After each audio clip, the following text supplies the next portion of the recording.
Alright, we're just going to highlight one of the trades we took today on the ES. I'll go through and walk you through that.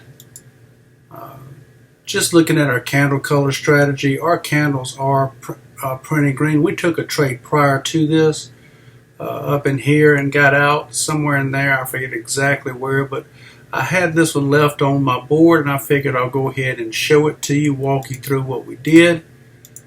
We entered there. And we did this in our live trade session.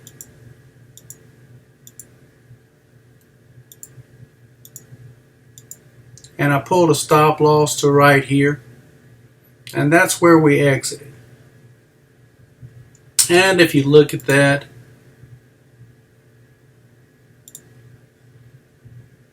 that is 18.25. Let's say 18 points.